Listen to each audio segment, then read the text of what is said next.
우리가 믿는 기독교 신앙은 그 내용과 원리가 철저하게 성경에 근거하고 성경에서 도출됩니다. 만약 그렇지 않고 기독교 신앙의 원리와 내용이 종교성으로 대체되면 우리가 믿는 신앙의 변질이 일어나죠. 대표적으로 하나님의 은혜와 구원에 대한 개념이 왜곡되는 것이 예라고 할 수 있습니다. 많은 사람들이 하나님의 은혜를 이렇게 오해하는 경향들이 있습니다. 예상 가능한 모든 어려움에서부터 우리를 지켜주시고 마음에 소원하는 우리의 모든 소원들을 하나님의 전능하심으로 이루어주는 그 무엇쯤으로 은혜를 기대하는 분들이 있죠. 성경이 말하는 하나님의 은혜는 그렇지 않습니다. 성경에서 우리에게 가르치는 은혜의 개념이 무엇입니까? 그 은혜에 근거한 구원의 개념이 무엇입니까? 하나님의 은혜는 죄와 허물로 죽었던 우리를 살리는 것입니다. 자격 없는 우리를 복음으로 불러 영혼을 살리시고 하나님의 백성 만들어 우리를 고치시고 그리스도의 장성한 분량에 이르도록 끊임없이 자라게 간섭하고 인도하는, 그걸 위해서 하나님의 모든 지혜와 능력을 동원해서 엄난한 고멜 같은 우리를 그리스도의 신부답게 정결한 아내답게 변화시키고 만들어가는 것이 하나님의 은혜입니다. 하나님의 은혜를 이렇게 이해하면 왜 성도의 삶에 원치 않는 고난이 생기는가 하는 고난의 문제를 풀 수 있습니다. 우리의 기대는 일반적인 종교성으로 기독교 신앙을 이해하면요, 예수 믿고 나면 고난이 없어지는 것을 기대합니다. 근데 그렇던가요? 오히려 성경은 예수를 믿으면 전에 없었던 고난도 예수를 믿는 믿음 때문에 더 생긴다고 말씀하지 않습니까? 요즘 우리가 보는 빌립보서 1장 29절은 그리스도를 위하여 너희에게 은혜를 주신 것은 다만 그를 믿을 뿐 아니라 또한 그를 위하여 고난도 받게 하려 하십니다. 그랬습니다. 예수를 믿는 것은 은혜인데요, 이 은혜를 주신 것은 다만 그를 믿을 뿐 아니라 그를 위하여 고난도 받게 하려 함이라 분명히 성경이 말씀하고 있죠. 하나님의 은혜는 우리를 믿음으로 이끌고요, 동시에 예수 그리스도와 그의 몸된 복음을, 교회와 복음을 위해서 전에 없었던 고난도 받게 하는 것으로 연결됩니다. 한편 히브리서 기자는 히브리서 12장 5절부터 13절 긴 구절을 통해서 무엇이라고 이야기합니까? 저와 여러분들이 예수를 믿고 나면 하나님의 아들 되는 것인데, 하나님의 친자녀는 반드시 그 영적 성숙과 자라남을 위해서 징계가 있고 고난이 있다고 말씀하지 않습니까? 징계가 없으면 성도의 삶에 우리 자신의 영적 성숙과 변화를 위한 고난이 없으면 친아들이 아니고 버린 자다, 사생자다, 그렇게 성경은 말씀하고 있습니다. 요약하면 하나님의 은혜는 예수를 믿은 저와 여러분들에게 전에 없었던 고난을 허락하는 것으로 연결됩니다. 한편으로는 그리스도를 위한 고난이 생기고요, 또 한편으로는요, 우리 자신을 위한 고난이 생깁니다. 지금 우리가 보고 있는 호세아서는 후자에 해당되는 이야기입니다. 엄난한 여인인 창기 고멜이 거룩한 하나님의 선지자의 아내가 되는 것은 은혜를 입은 것입니다. 자격 없는 이스라엘 백성이 하나님의 부름을 받고 거룩한 하나님의 백성 되는 것이 그와 같은 것입니다. 일방적인 은혜를 받은 것입니다. 저와 여러분들이 예수님을 믿게 된 것도 그와 같은 것입니다. 하나님의 부르심을 받고 그 믿음을 통하여 하나님의 은혜로 우리에게 생겨진 이 믿음을 통하여 우리는 하나님의 백성이 되었습니다. 일방적인 은혜입니다. 그런데 이 은혜는 왜 주어진 은혜입니까?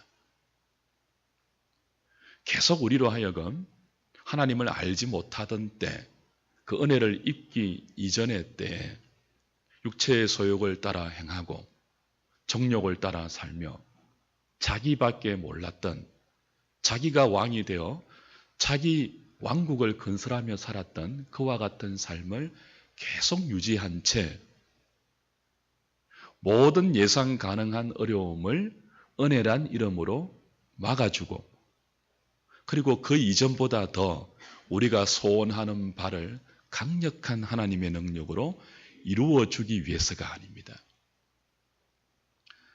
그런 은혜는 성경에 없죠. 하나님의 은혜는 고멜 같은 우리를 고쳐내는 것입니다. 그 이전에 아무 생각 없이 살았던 죄악에 속한 삶이 어떤 것인지를 깨닫게 하시고 그 죄악된 삶에서 우리를 돌려놓고 하나님의 거룩한 신부로 고쳐내고 회복시키고 만들어 가시는 것이 하나님의 은혜가 저와 여러분들의 삶 속에 하시는 사랑이며 그의 열심입니다.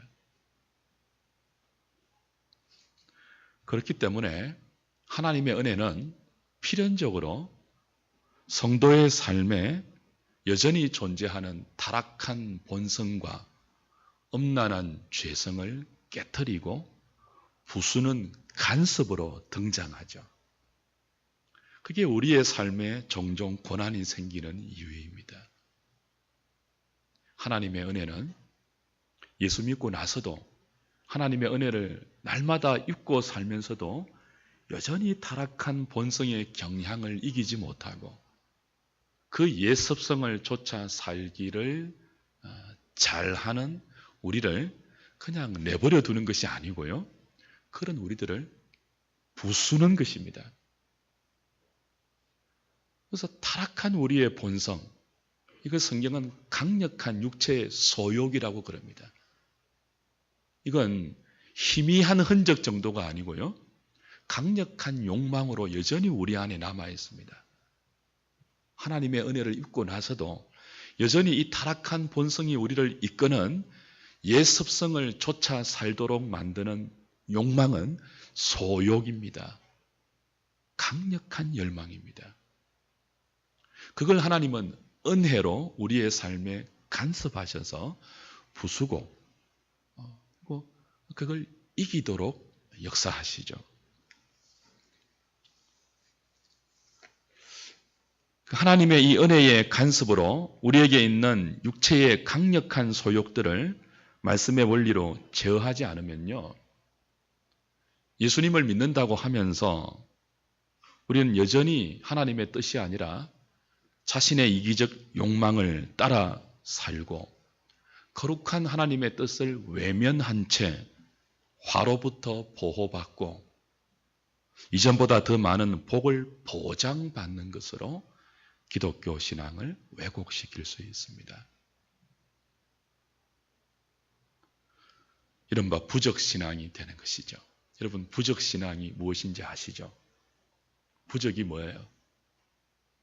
우리 몸이나 혹은 장롱이나 우리 집 문설주나 대문에 붙여놓는 화를 맞고 복을 불러오는 주술 같은 것이죠.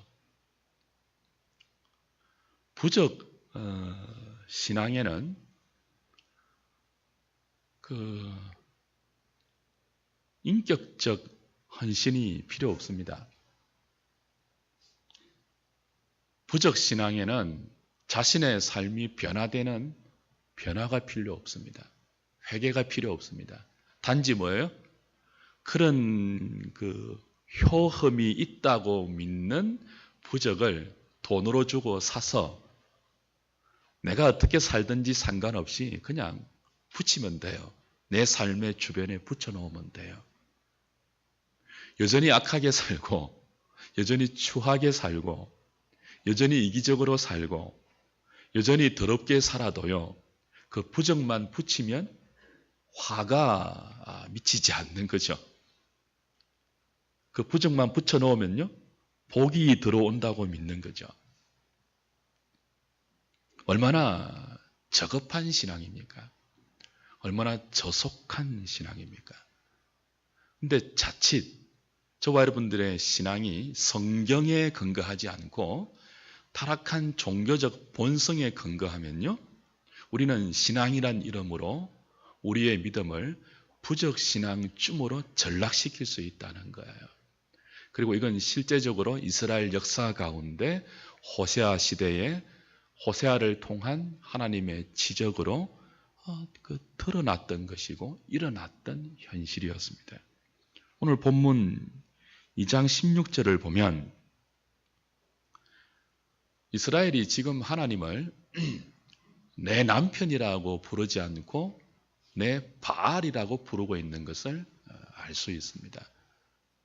그날에 내가 나를 내 남편이라 일컫고 다시는 내 바알이라 일컫지 아니하리라는 말은 지금까지는 하나님을요, 남편이라 부르지 않았다는 뜻이에요. 하나님을 어떻게 여겼죠? 바알이라고 여겼습니다. 바알은 남편이 아닌 정부입니다. 남편과 정부의 차이가 뭐예요? 남편은 내 마음을 다해서 사랑해야 할 대상이죠. 남편은 나의 모든 것을 걸고 그와 연합해서 나를 주고 그를 나에게 받아서 서로 의지하고 평생 함께 가야 할 특별한 언약의 관계입니다. 서로가 서로에게 영향을 받고 묶여 있으며, 그렇죠? 상대방이 마음이 내가 아닌 다른 사람에게 갈 때는 견디지 못하며 특별한 언약으로 묶여서 온 세상의 그 무엇보다 이 사람을 향하여 내 모든 것들을 헌신해야 하는 특별한 관계가 누구라고요? 남편입니다. 남편. 반대로 정부는요, 자기의 정욕을 위해서 일시적으로 맺는 그 육체적 관계이죠. 거기에는 책임이나 마음을 다해야 할 사랑의 의무나 감당해야 할 그 무엇이 필요 없습니다. 이스라엘 백성들이 하나님을 내 남편이라 부르지 않고 내 바알이라 불렀다는 것은요, 그들의 신앙이 하나님과 특별한 언약 관계로 묶여서 하나님에 의해 통제받고 간섭받고 하나님에 의해서 그 삶이 영향받는 것을 싫어하고 그저 자기의 그 육체적 정욕과 이기적인 욕망을 달성하기 위한 그런 관계로만 하나님을 이용했다는 뜻입니다. 그들은 지금까지 하나님을 남편이라 부르지 않았습니다. 하나님이 은혜를 베풀어서 이스라엘을 자기 백성 삼았잖아요. 그건 무엇으로 부른 거예요? 하나님이 남편 되고 이스라엘이 아내 되는 관계로 부른 거예요. 그걸 성경은 언약이라고 합니다. 하나님은 이스라엘을 정부쯤으로 부르지 않았습니다. 무엇으로 불렀습니까? 당신의 백성으로 불렀습니다. 당신의 아내로 불렀습니다. 당신의 신부로 불렀습니다. 그런데 이스라엘은요, 하나님을 남편 취급하지 않았습니다. 어떻게 여겼습니까? 바알처럼 여겼습니다. 정부처럼 취급했습니다. 사랑하는 여러분, 이스라엘의 이 이야기를, 고멜의 이 이야기를 남의 이야기처럼 듣지 않으면 좋겠어요. 오늘 저와 여러분의 이야기일 수 있지 않습니까? 이건 우리의 이야기입니다. 저와 여러분들의 이야기입니다. 우리가 그럴 수 있잖아요. 능히 그럴 수 있죠. 말할 수 없는 하나님의 사랑을 늘 입고 살면서 하늘로부터 부어지는 은총 속에 살면서 그러나 우리는 하나님과 특별한 언약의 관계로 묶이는 것을 부담스러워하지 않습니까? 하나님 말씀이 매사건건 여러분의 삶을 이래라 저래라 간섭하는 것에 대해서 여러분은 혹시 거부감을 느끼고 있지 않습니까? 하나님에 의해서 통제받는 것을 불편해하고 있지는 않습니까? 연애하는 자를 따라갔던 고멜처럼 남편의 뜻과 상관없이 자기 좋아하는 연애하는 남자를 따라서 이 남자 저 남자의 품에 마음껏 옮겨 다녔던 고멜처럼 오늘 저와 여러분의 마음속에 하나님의 뜻을 분별하면서 하나님이 기뻐하는 곳을 향하여 우리의 삶을 반응시키는 것이 아니고 언제나 우리가 원하는 것, 우리가 하고 싶은 것, 우리 육체의 마음이 우리에게 부추기는 그것을 위해서 온 마음이 다 소진되고 있지는 않습니까? 그러면서도 우리는 하나님 때문에 우리의 삶의 모든 어려움이 지켜지기를 바라고 있지는 않습니까? 그러면서도 우리는 하나님께서 우리가 원하는 바를 다 그의 전능하심으로 들어주시기를 고대하고 있지는 않습니까? 그건 어떤 신앙이라고요? 성경이 말하는 여호와 신앙이 아니죠. 그건 바알 신앙입니다. 그건 성경적 신앙이 아니고요. 미신적인 부적 신앙이에요. 하나님은 은혜를 베푼 당신의 백성들이 그렇게 살아가는 것을 허용하십니까? 하지 않습니까? 그냥 내버려 두십니까? 어떻게 하십니까? 절대로 그냥 내버려 두지 않죠. 하나님의 은혜는 그런 것이 아니죠. 찾아가시죠. 타이르죠. 돌이키라고. 나는 네 정부가 아니라고. 나는 네 남편이라고. 나는 너에게 남편이 되고 싶다고. 너와 나는 특별한 관계로 내 은혜로 부른 그런 인생이 바로 너다고. 나는 네 하나님이고 너는 내 백성이라고. 나는 바알이 아니라고. 끊임없이 말로 다 이러시죠.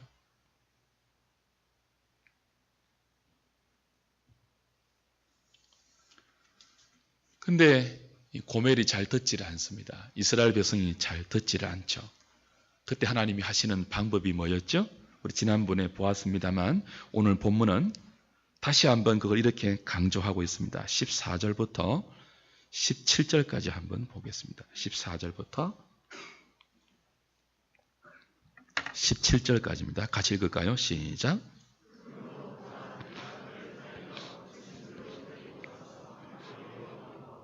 거기서 비로소 그의 포도원을 그에게 주고 악을 골짜기로 소망의 문을 삼아 주리니 그가 거기서 응대하기를 어렸을 때와 애굽 땅에서 올라오던 날과 같이 하리라.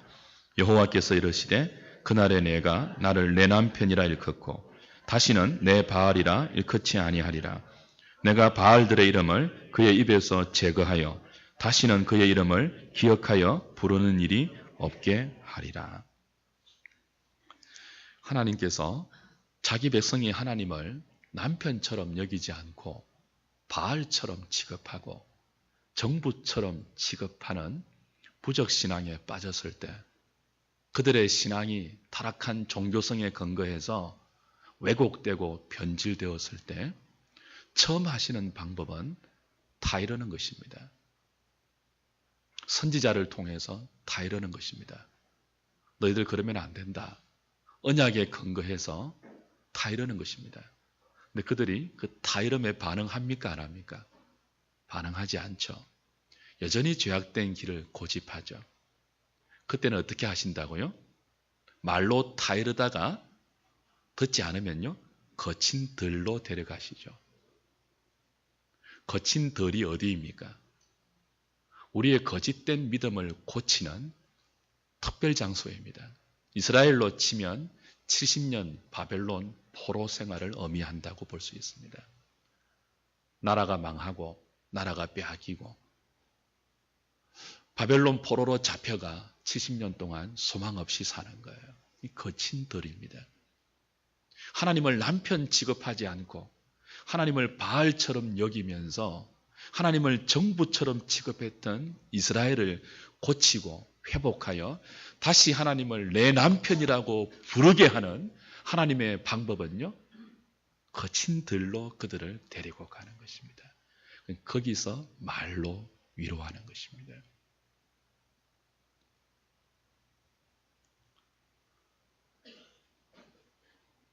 왜 하나님 백성들이 하나님을 바알처럼 여기게 되었을까요?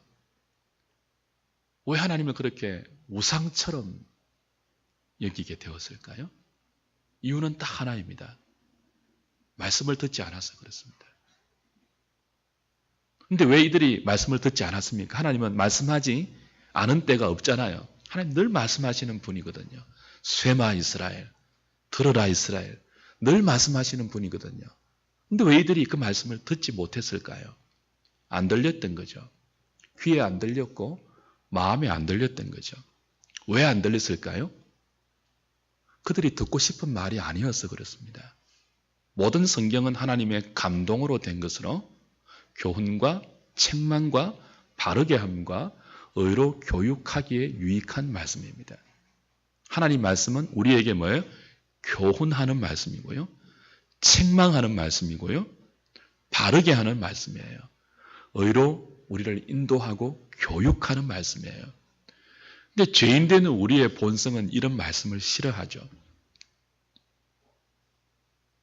우리의 길을 돌이키라고 말하고 가기 싫어하는 어려운 길로 가라고 끊임없이 교훈하는 이 하나님 말씀은 육체의 본성에 맞지 않는 것입니다. 그래서 그들이 귀를 닫은 것입니다.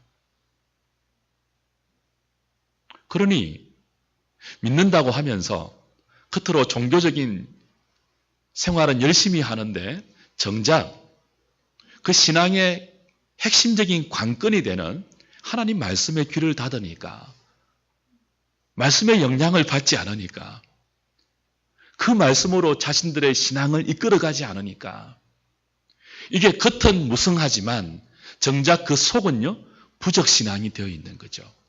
바알신앙이 되어 있는 거죠. 이 부적신앙을 깨트리는 하나님의 장소가 어디라고요? 거친 들입니다.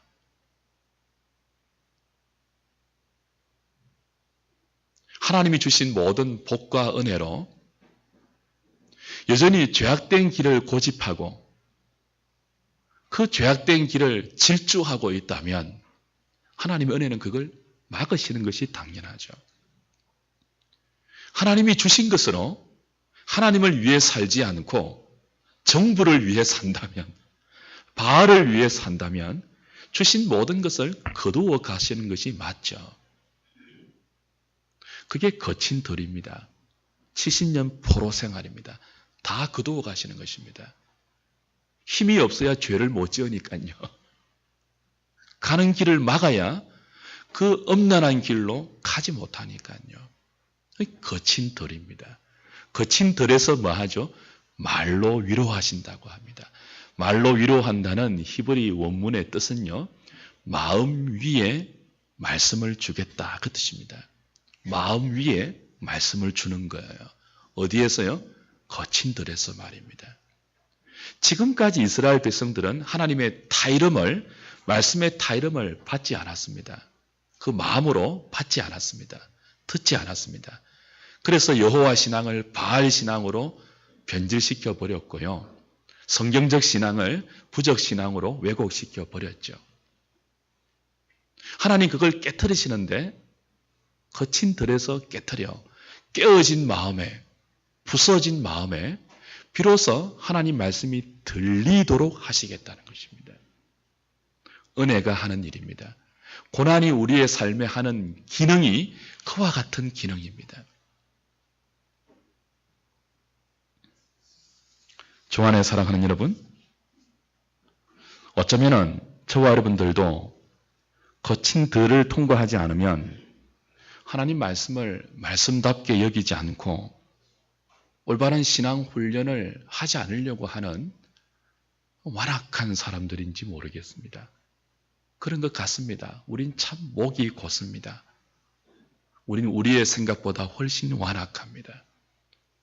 우린 우리가 예상하는 것보다 훨씬 더 하나님보다 우리 자신과 타락한 세상을 좋아합니다. 우린 우리가 생각하는 것 이상 훨씬 더 하나님 말씀을 싫어합니다. 이런 우리들을 고치고 회복시키는 하나님의 은총의 장소가 어디라고요? 거친 들입니다. 광야입니다. 아무것도 할 수 없는,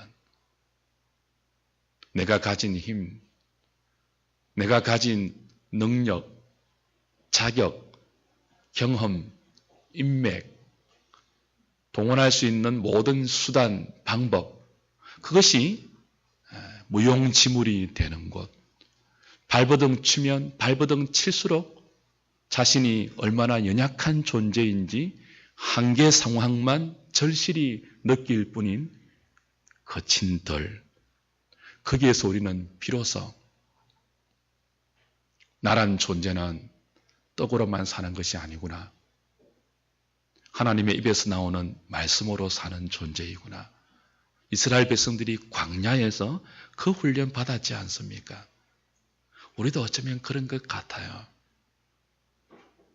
저와 여러분이 살고 죽는 것은 세상에 그 무엇에 달려있는 것이 아니고 오직 하나님 말씀에 달려있다는 이 진실한 깨달음, 참된 인정, 그건 보통 거친 들에서 고백되어지는 것 같습니다. 내가 나의 망함과 흥함이, 나의 죽고 사는 것이 내가 가진 그 무엇이나 세상이 주는 그 무엇에 달려있는 것 아니구나. 하나님의 입에서 나오는 그 말씀이 나의 삶을 좌우하는구나. 나의 죽음을 좌우하는구나. 그 절절한 깨달음이 어디에서 온다고요? 마음으로요? 거친 들이죠. 거기에서 우리의 부적신앙은 부수어지는 것입니다. 거기에서 우리의 바알 신앙은 박살나는 것입니다. 그리고 우리를 교육하고 바르게 하고 책망하고 하나님 자녀 만들어 가시는 하나님의 이 말씀이 거기에서 비로소 우리의 부서진 마음 위로 쏟아지는 것입니다.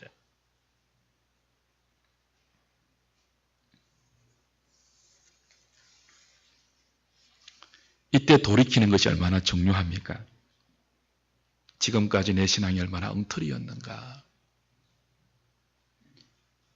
하나님을 정부 대하듯이 대해왔던 나의 신앙이 얼마나 말도 안 되는 신앙이었는가 깨닫고 이 거친 들에서 말씀을 생명을 다해 붙들고 말씀 중심의 신앙으로 우리의 삶을 돌이키면 그때부터 놀라운 회복이 주어지죠. 가나안에 돌아가지 않아도 거친 들 같은 바벨론이라 할지라도 거기가 어디서든지 상관없습니다. 우리의 삶을 하나님 말씀으로 돌이켜 하나님을 정부 취급하지 않고 내 남편처럼 여기면서 그분이 은혜로 나를 초청하고 있는 이 특별한 언약의 관계 안으로 믿음을 통하여 말씀 안으로 우리의 삶을 한 걸음씩 쑥 순종하며 반응시킬 때 놀라운 회복이 일어나죠. 포도원의 기쁨이 회복됩니다. 아골의 골짜기는 소망이라고는 한 톨도 찾아볼 수 없는 완전한 절망과 낭망의 장소이죠.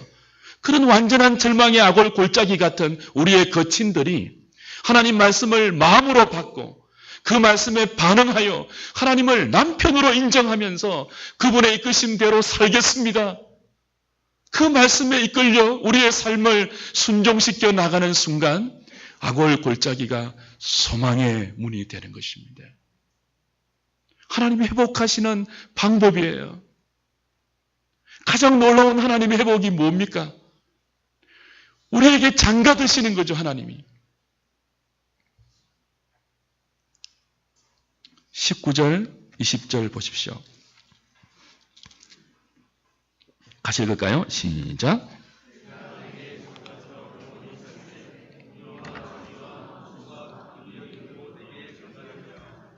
진실함으로 내게 장가들리니 내가 여호와를 알리라. 아멘입니다. 정말 아멘이에요. 하나님께서 우리에게 장가드신대요. 이건 우리의 죄를 영원히 용서하시며 우리와 완전히 새로운 관계를 그의 은혜로 맺어서 우리를 버리지 아니하고 영원히 우리와 함께 하시겠다는 가장 놀라운 회복의 약속입니다. 여러분, 하나님께서 우리에게 장가든다는 것, 버려 마땅한 우리에게 다시 용서하시고 영원히 장가든다는 것, 이게 왜 놀라운 축복인가 하면요. 이게 왜 놀라운 은혜인가 하면 하나님이 우리에게 장가드신다고 표현하죠. 장가드실 때 그냥 오시지 않거든요. 결혼 지참금을 가지고 오시거든요. 하나님이 갖고 오시는 결혼 지참금이 뭡니까? 감히 우리에게 하나님이 장가드신다뇨.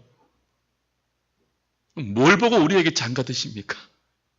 잘난 것 하나 없는데, 고멜 같은데, 하나님을 정부 취급하는데. 근데 이런 우리를 거친 들로 데리고 나가 우리를 말씀을 받는 하나님의 사람 만들어서 우리에게 장가드신대요. 그냥 드시지 않고 지참금을 가지고 오시는데 그 지참금이 뭐냐 하면 하나님의 성품입니다. 정의와 공의, 긍휼히 여기심, 진실됨, 사랑입니다. 내가 네게 장가들어 영원히 살되 공의와 정의와 은총과 긍휼히 여김으로 내게 장가들며 진실함으로 내게 장가들리니 내가 여호와를 알리라. 우리의 성품은 얼마나 고약합니까?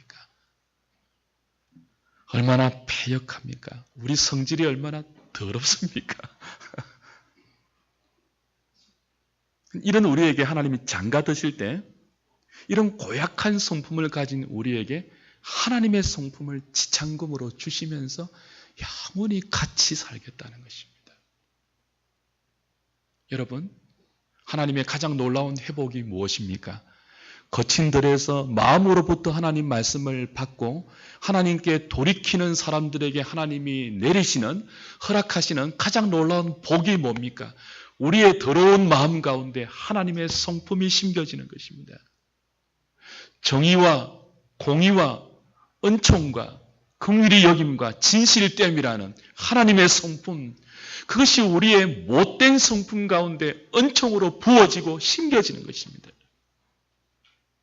성경은 이것이 죄인들이 받을 수 있는 가장 놀라운 복이고 가장 놀라운 하늘의 선물이라고 끊임없이 강조하고 있죠. 여러분, 나는 하나님의 성품 필요 없습니다. 그저 현찰이나 주세요. 그러지 마시기를 바랍니다.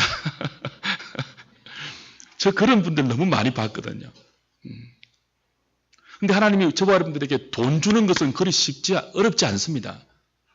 하나님의 회복은요, 단순히 우리의 병든 육체를 고치고 쪼달리는 경제를 펴게 하시고 사람들 앞에 어깨를 당당하게 펴게 하시며 잃었던 명예와 모든 것들을 찾아주는 그 정도의 회복이 아니고요, 죄로 잃어버렸던 하나님의 성품, 하나님이 우리와 나누면서 우리와 함께 공유하시면서 자기를 우리에게 알려주시기를 원하셨던 그 하나님의 형상, 하나님의 성품, 의와 공의, 은총, 인애와 진실입니다.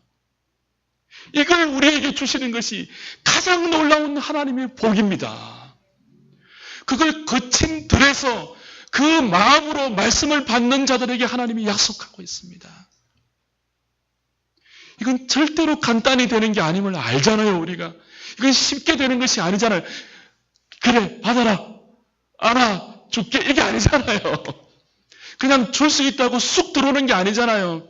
그리스도가 하나님의 아들이 우리 대신 십자가에 죽으시고 하나님의 모든 진노와 치욕과 조롱을 담당한 대속의 죽음을 죽으시고 장사된 지 사흘 만에 성경의 약속대로 부활하셔서 그를 믿는 모든 자에게 성령을 통하여 주실 수밖에 없는 것이 하나님의 성품이잖아요. 당신의 아들이 죽어야 되고 성령님이 우리에게 오셔야만 가능한 것이 하나님의 성품이 우리에게 부어지는 것이란 말이죠. 돈으로 안 되는 거죠. 세상의 권력과 세상의 그 무엇으로도 안 되는 거죠. 우리의 마음에 이 더럽고 타락한 우리의 본성에 하나님의 성품이 생명처럼 심겨지는 것.